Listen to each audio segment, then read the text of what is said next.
Bismillahirrahmanirrahim. Alhamdulillahirrabbilalamin. Hari ini kita bisa bertatap maya untuk membahas lebih lanjut mengenai bagaimana kita menentukan fokus penelitian, merumuskan latar belakang, menganalisis variabel, dan menyusun batasan dan rumusan masalah, serta menyusun tujuan penelitian. Pada perkuliahan kali ini merupakan perkuliahan lanjutan dari sebelumnya. Kita sudah bisa menentukan atau memilih objek yang akan diteliti, fokus penelitian, lalu variabel apa kira-kira yang bisa dipilih berdasarkan teori-teori yang kita baca sebelumnya. Baik, mari kita lanjutkan mengenai bahasan ini. Langkah pertama setelah kita mengidentifikasi subjek yang akan diteliti, maka kita perlu menganalisis masalah menjadi variabel penelitian. Bagi peneliti pemula, hal ini tentu bukan hal yang mudah, karena dia harus mengidentifikasi dan menghubungkan masalah ini dengan teori sehingga diketahui apa yang menjadi persoalan atau menjadi variabel penelitiannya. Nah, misal masalah yang ingin dipecahkan adalah fenomena banyaknya pegawai dinas pendidikan mangkir kerja dalam setiap bulannya. Ini sebagai contoh ya. Langkah kedua setelah kita melihat fenomena ini di lapangan, menentukan masalah menjadi variabel penelitian. Tentu kita harus meyakini terlebih dahulu ya bahwa data mengenai banyaknya pegawai dinas pendidikan mangkir kerja itu bukan persepsi ya, tetapi ada data nyata yang didapatkan, baik itu dari laporan bulanan di dinas, baik itu informasi dari pejabat dinas, baik itu menurut berita yang dikutip ya, atau dari penelitian terdahulu. Jadi sumber data ini harus jelas sehingga kita bisa meyakini bahwa masalahnya ada di lapangan. Nah, setelah itu kita tentukan variabel apa yang bisa kita teliti dari fenomena ini. Langkahnya ya, kita menganalisis masalah. Masalah di atas merupakan masalah yang termasuk kepada motivasi pegawai, ya, disiplin kerja pegawai, kinerja pegawai, iklim organisasi, atau lainnya. Dari mana kita bisa mengetahui bahwa ini adalah masalah motivasi, disiplin, kinerja, iklim, atau yang lainnya? Tentu peneliti pemula harus mengelaborasi ya konsep-konsep terkait dengan bagaimana kondisi-kondisi nyata yang terkait dengan mangkir kerja. Jadi secara nyata mangkir kerja itu ada di lapangan, lalu kita elaborasi secara teori, secara konsep, masuk ke dalam teori apa, konsep apa.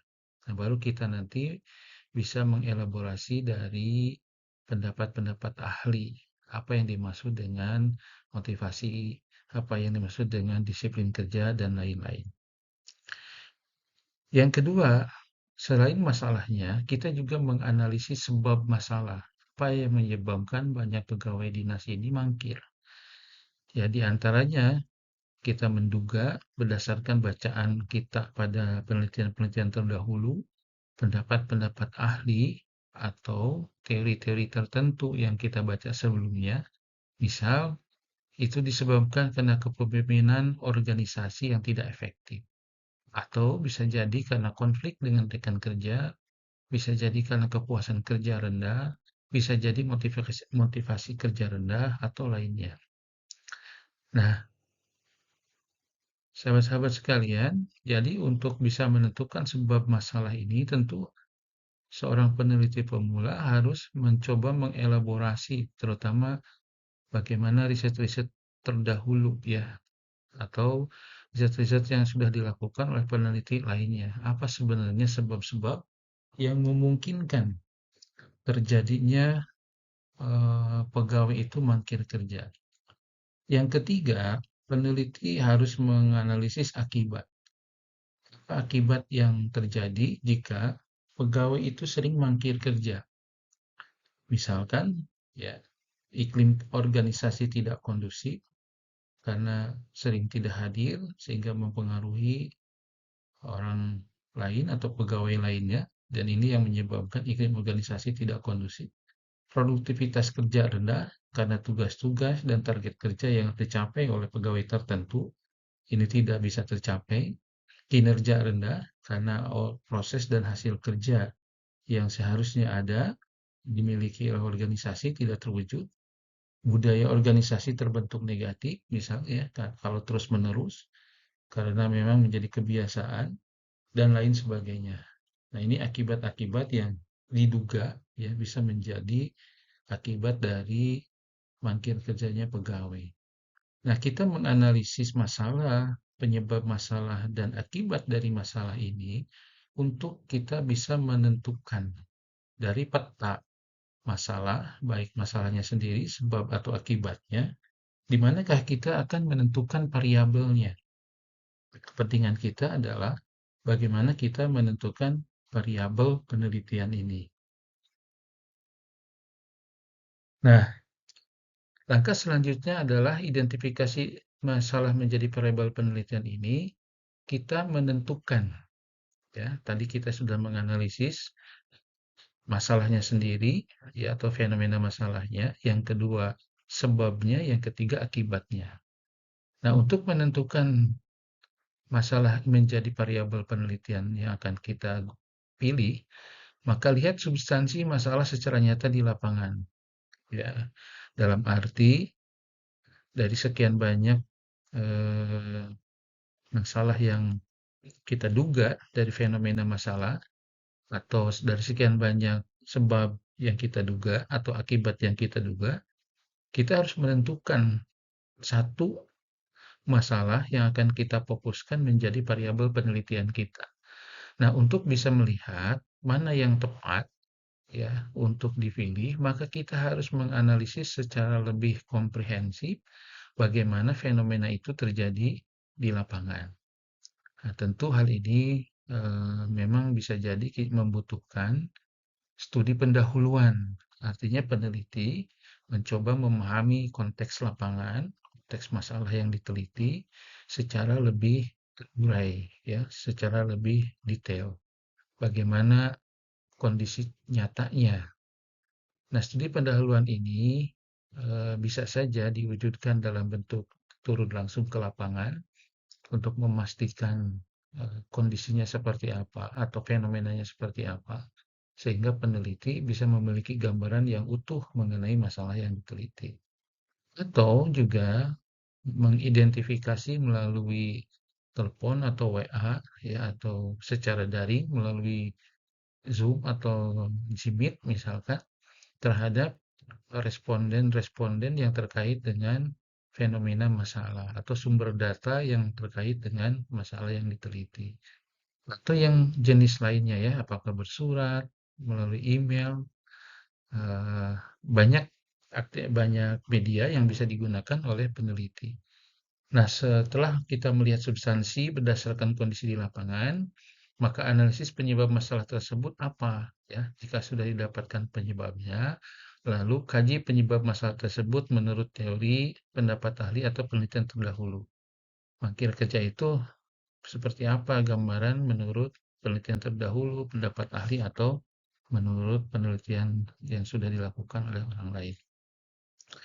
Maka selanjutnya, pilih variabel penelitian dengan mengambil fokus penelitian dari masalah itu sendiri, penyebab masalah, atau akibat yang terjadi dari masalah yang dianalisis. Nah, peneliti dalam hal ini memiliki kebebasan. Bisa memilih salah satu, atau bisa memilih beberapa variabel untuk diteliti, yang nanti dipetakan apakah mana variabel dependen dan independen ya, atau kalau mau menggunakan tiga jenis ya, variabel independen, variabel mediator, atau variabel dependennya. Ya, itu kalau kita menggunakan tiga variabel. Nah, langkah selanjutnya kita coba lihat contoh ya. Jadi kita melihat di gambar di atas ya, ada identifikasi kejadian, fenomena yang mengandung unsur masalah di lapangan, lalu lengkapi dengan data pendukung, datanya data real ya, bukan asumsi, harus ada sumber data, lalu identifikasi sebab dan akibat masalah. Sebagai contoh, bulan Agustus 2022, sekitar 3 orang tidak masuk kerja. Selama 6 bulan terakhir, rata-rata jumlah personil sekolah yang tidak masuk sekitar 10%. Mangkir merupakan masalah disiplin kerja, motivasi kerja, kepuasan kerja, dan lain-lain. Maka dari contoh ini, kita bisa menentukan masalahnya adalah disiplin kerja pegawai rendah, sebabnya mencontoh pimpinan yang jarang masuk kerja, konflik dengan sejawat, dikejar-kejar hutang, masalah keluarga, sibuk berbisnis, dan lain-lain. Artinya, sebab-sebab ini bisa banyak, ya, jamak. Lalu akibat, motivasi kerja pegawai rendah, kepuasan kerja rendah, kinerja rendah, produktivitas kerja rendah, iklim kerja tidak kondusif, budaya organisasi terbentuk negatif, dan lain-lain. Nah, dari masalah sebab dan akibat ini, kita harus menentukan ya yang akan kita ambil menjadi variabel penelitiannya apa. Misal kita mengambil variabel independen ya yang akan kita jadikan sebagai fokus penelitian itu adalah disiplin kerja pegawai. Jadi variabel dependen itu variabel yang menunjukkan masalah yang harus dipecahkan oleh peneliti melalui penelitiannya. Jika sudah ditemukan variabel masalah yang ingin dipecahkan, selanjutnya mencari alternatif pemecahannya atau variabel independen yang akan diuji. Lalu peneliti ya melakukan pembuatan konsep. Konsep itu artinya mengidentifikasi faktor apa saja yang mempengaruhi disiplin kerja pegawai. Nah, dari mana kita membuat peta konsep? Jadi peta konsep ini dibuat dari teori yang terkait dengan disiplin atau pendapat ahli ya, atau hasil riset terdahulu, apa saja yang mempengaruhi disiplin kerja pegawai. Nah, dari hasil kajian kita terhadap teori, pendapat ahli atau hasil riset terdahulu, maka kita membuat peta konsep. Ini adalah salah satu ilustrasi atau contoh ilustrasi mengenai peta konsep. Jadi secara teoritik, berdasarkan teori hasil penelitian terdahulu atau berdasarkan pendapat ahli, carilah faktor-faktor yang mempengaruhi disiplin kerja pegawai. Kemudian petakan menjadi variabel X1, X2, X3, dan seterusnya ya. Tidak terbatas jumlahnya karena bisa jadi antar satu ahli dengan ahli yang lain, hasil penelitian terdahulu dengan penelitian yang lainnya itu menunjukkan variabel yang berbeda yang mempengaruhi disiplin kerja itu. Nah, kita harus memposisikan disiplin kerja itu pada variabel dependen ya, variabel yang akan kita pecahkan masalahnya disimbolkan dengan simbol Y, jadi variabel Y. Lalu kita petakan X1, X2, X3, X4-nya itu dan seterusnya itu apa saja. Nah, kalau itu sudah kita miliki, maka pemecahan masalah penelitian yang dipilih ya harus diancangkan satu. Sebenarnya untuk mahasiswa S1 bisa satu, bisa dua. Tapi kalau tiga disarankan tidak ya karena akan terlalu banyak variabelnya kalau untuk setingkat strata satu. Jadi cukup satu variabel yang mempengaruhi variabel Y ya. Variabel X-nya cukup satu atau ya bisa juga dua. Kalau di antara variabelnya itu menunjukkan sudah seringkali diteliti ya sehingga sudah agak jenuh, maka ditambahkan menjadi dua variabel. Nah, yang pertama bisa saja kita mengkorelasikan satu variabel yang dianggap dapat memecahkan masalah yang diteliti. Misal, pengaruh kepemimpinan kepala sekolah terhadap disiplin kerja guru di SD negeri sekecamatan Bandung Kulon. Tentu pemilihan variabel kepemimpinan kepala sekolah ini sudah didasarkan tadi ya kepada teori atau pendapat ahli atau hasil penelitian terdahulu. Nah, kalau itu sudah ketemu, Penelitian ini tentu dilakukan pada wilayah yang kita melakukan studi pendahuluan di situ. Ini sekecamatan Bandung Kulon dan di SD negeri ini hanya contoh saja, dalam arti bukan situasi dan kondisi yang sebenarnya terjadi di sana. Hanya contoh untuk menentukan ada kecamatan, ya ada lokasi, dan ada konteksnya itu SD negeri. Yang kedua, melakukan survei pada satu variabel penelitian. Jadi, kalau yang pertama ini, hanya menguji satu hubungan ya di antara dua variabel. Kalau yang kedua itu melakukan survei pada satu variabel. Jadi tidak menunjukkan variabel X maupun Y, tapi hanya variabel saja, yaitu variabel disiplin kerja guru.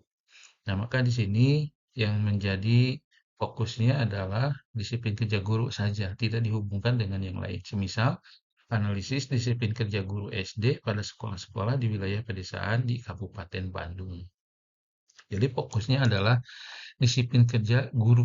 Nah, hanya meneliti pada satu wilayah tertentu. Yang ketiga, melakukan studi komparasi. Nah, artinya variabel yang kita teliti dikomparasi antara satu lokasi dengan lokasi lainnya, antara satu konteks dengan konteks yang lain. Misal di sini studi komparasi disiplin kerja guru pada sekolah dasar di pedesaan dengan perkotaan di Kabupaten Bandung Barat. Di sini yang dikomparasi adalah disiplin kerja guru ya, tetapi yang konteks yang berbedanya adalah SD di pedesaan dan di perkotaan. Bisa jadi konteksnya itu adalah pada guru laki-laki dan guru perempuan, atau guru yang bersertifikasi dengan yang tidak bersertifikasi. Banyak konteks yang bisa dipilih oleh sahabat-sahabat sekalian ya, tergantung dari temuannya, temuan masalah di lapangannya apa ya, ketika menganalisis masalah nyatanya itu. Apakah terkait dengan desa kotanya, apakah terkait dengan status sertifikasi dan tidak tersertifikasinya, apakah status laki-laki dan perempuan. Nah, itu akan ditentukan atau dipengaruhi penentuannya dari kondisi nyata di lapangan. Nah, jadi setelah menentukan salah satu ya dari sekian jenis yang bisa dipilih, maka selanjutnya sahabat-sahabat harus menyusun latar belakang, tujuan, rumusan masalah, dan manfaat dalam penelitian ilmu administrasi pendidikan. Dalam arti,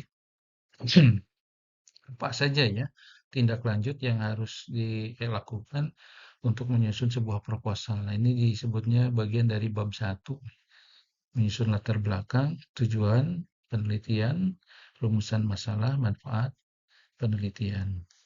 Baik, saya akan menggambarkan bagaimana yang dimaksud dengan latar belakang itu atau menyusun latar belakang itu eh, sebagai sebuah piramida terbalik. Ya, kalau dilihat ini piramida terbalik artinya bagian awal dari sebuah X atau isi latar belakang itu hal-hal yang sifatnya umum, semakin ke dalam itu semakin khusus. Ya, semakin ke bawah uraiannya itu semakin khusus. Nah, di bagian awal-awal latar belakang ini, peneliti harus mengidentifikasi fenomena yang mengandung unsur masalah.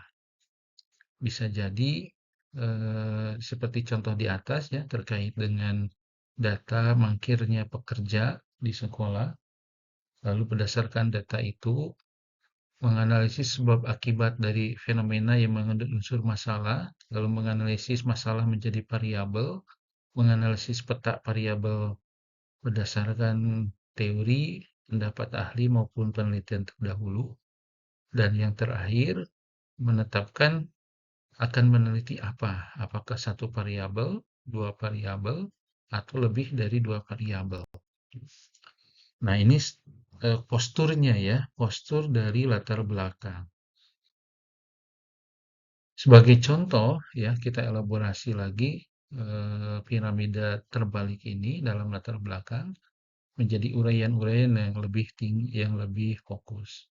Di sini diumpamakan atau dicontohkan ini hubungan antar variabel yang nomor pertama tadi ya. Pertama, menguraikan pentingnya variabel Y dalam mencapai tujuan organisasi. Ini masih sangat umum. Yang kedua, menguraikan masalah yang ada di lapangan terkait dengan variabel Y. Sertakan data yang memadai untuk mendukung masalah.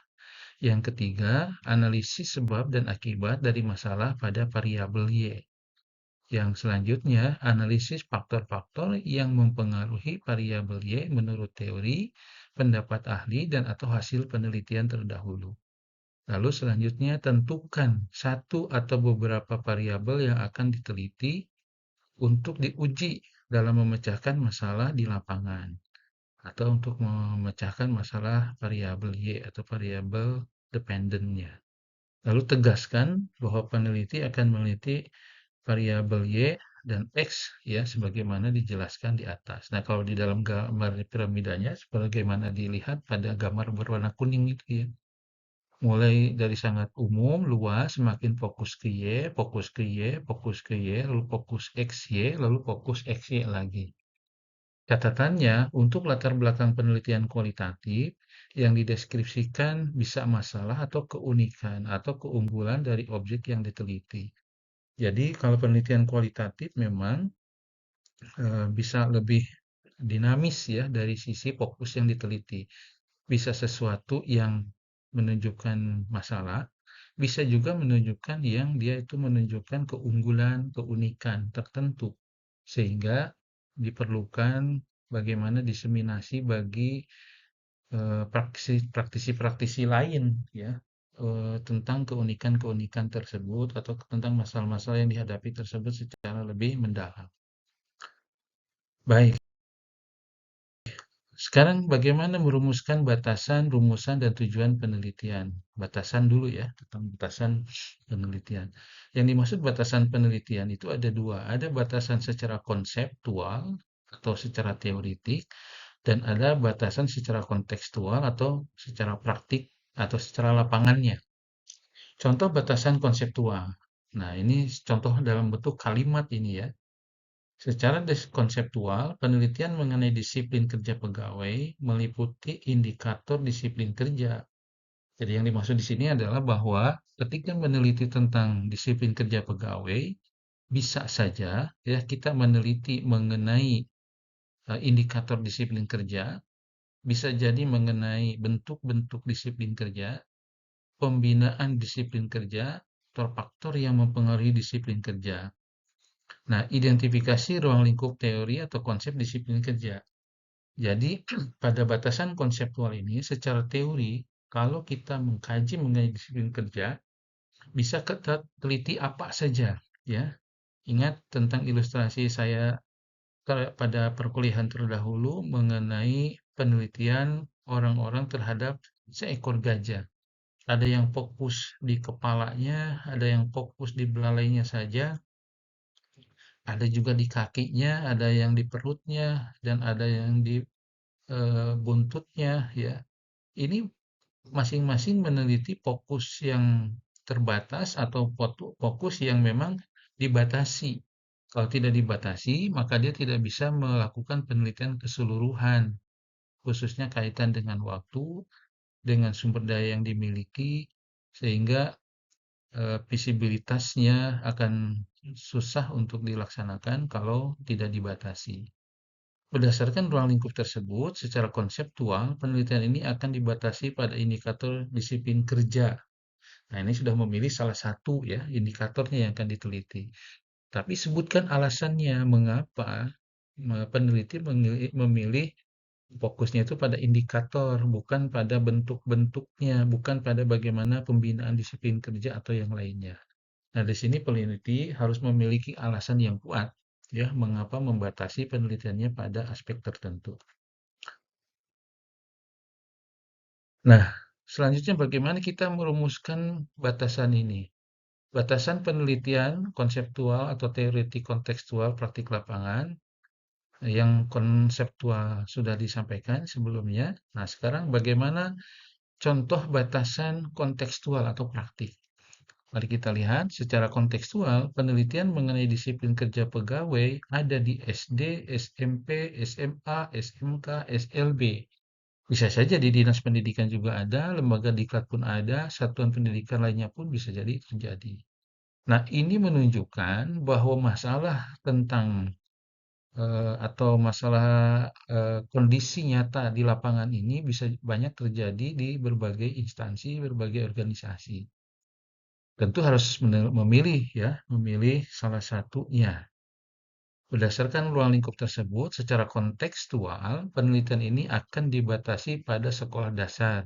Nah, seperti yang pemilihan teoritik, penelitian praktik juga harus ada alasan karena apa memilih di SD, tidak di SMP atau tidak di dinas atau tidak di lembaga diklat.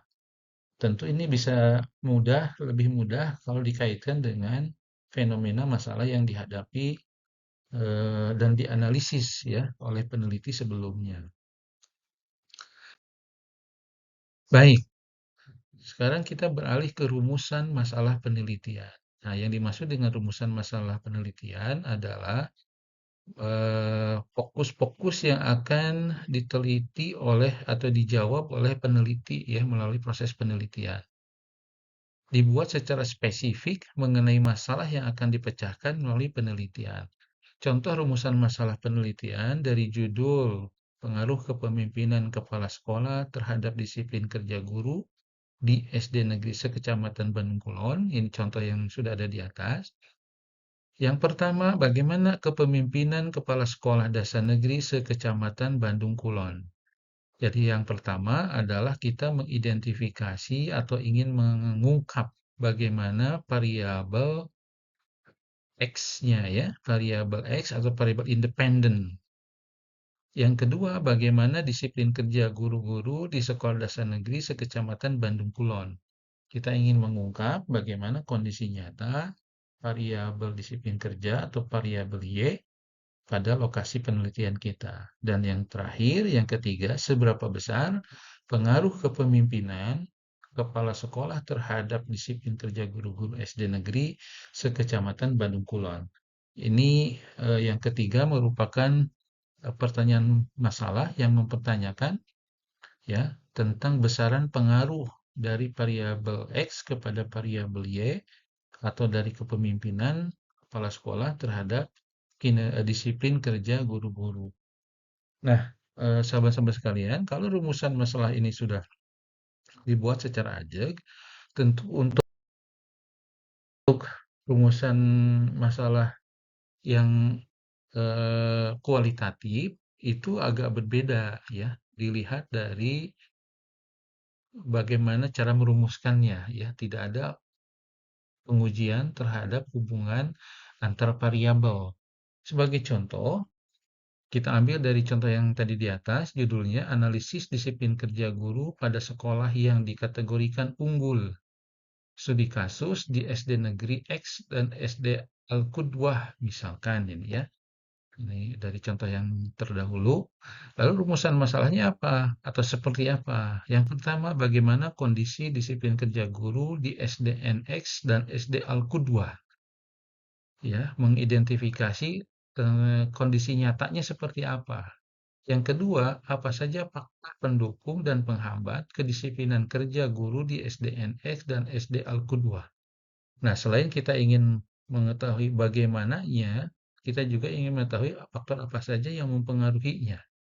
Dan yang ketiga, bagaimana strategi membentuk disiplin kerja guru di SDNX dan SD Al-Qudwah. Dalam arti, kita ingin mempertanyakan, karena di situ ada permasalahan atau keunggulan, strateginya seperti apa ya yang terjadi di lapangan. Pertanyaan yang ketiga ini bukan membahas mengenai bagaimana strategi peneliti ya, tetapi lebih banyak bagaimana strategi yang dilakukan di lapangan. Nah, untuk penelitian S1 ya pertanyaan nomor 3 ini pertanyaan yang difokuskan pada bagaimana kondisi lapangan. Sedangkan penelitian untuk yang lebih tinggi, semisal untuk S3, Bisa jadi yang dimaksud dengan strategi membentuk disiplin kerja itu merupakan eh, hasil pemikiran peneliti terhadap kondisi nyata di lapangan. Artinya, pada nomor 3 ini, bagi penelitian yang lebih tinggi, khususnya untuk S3, maka strategi yang dibuat oleh peneliti itu berdasarkan analisis terhadap situasi kondisi di lapangan. Yang diketahui terlebih dahulu kondisi-kondisinya di rumusan masalah nomor 2 dan nomor 1. Tentu bisa jadi ada tambahan pertanyaan penelitian sebelum penelitian nomor 3 yang ini ya, yang strategi membentuk disiplin kerja. Nah, tetapi untuk mahasiswa S1 cukup dengan mengidentifikasi bagaimana strategi yang digunakan oleh pihak lapangan. Sekarang tujuan penelitian. Ya, tujuan penelitian ini kalau rumusan masalahnya sudah ditetapkan, tidak terlalu sulit untuk membuat. Di sini disebutkan dibuat secara spesifik sesuai dengan rumusan masalah penelitian. Contoh tujuan penelitian dari rumusan masalah penelitian tadi yang terkait dengan pendekatan kuantitatif ya. Tujuan penelitian ini adalah mengetahui kepemimpinan Kepala Sekolah Dasar Negeri Sekecamatan Bandung Kulon, disiplin kerja guru-guru di SD Negeri Sekecamatan Bandung Kulon, besaran pengaruh kepemimpinan Kepala Sekolah terhadap disiplin kerja guru di guru SD Negeri Sekecamatan Bandung Kulon. Sedangkan yang kualitatif itu juga menyesuaikan ya, bentuk pertanyaannya diubah menjadi pertanyaan yang biasa. Nah, sahabat-sahabat sekalian, berdasarkan apa yang sudah saya jelaskan tadi, maka sahabat-sahabat minggu ini harus merumuskan latar belakang penelitian. Ya, karena kita harus memiliki produk dalam bentuk proposal penelitian di akhir semester, maka kita cicil ya. Kemarin kita sudah menentukan objek, lalu minat kita pada fokusnya apa. Nah, sekarang kita merumuskan latar belakang penelitian. Pertama, mencari data masalah atau keunggulan praktik di lapangan dalam bidang administrasi pendidikan. Nah, ini nanti mengikuti struktur piramida terbalik itu ya.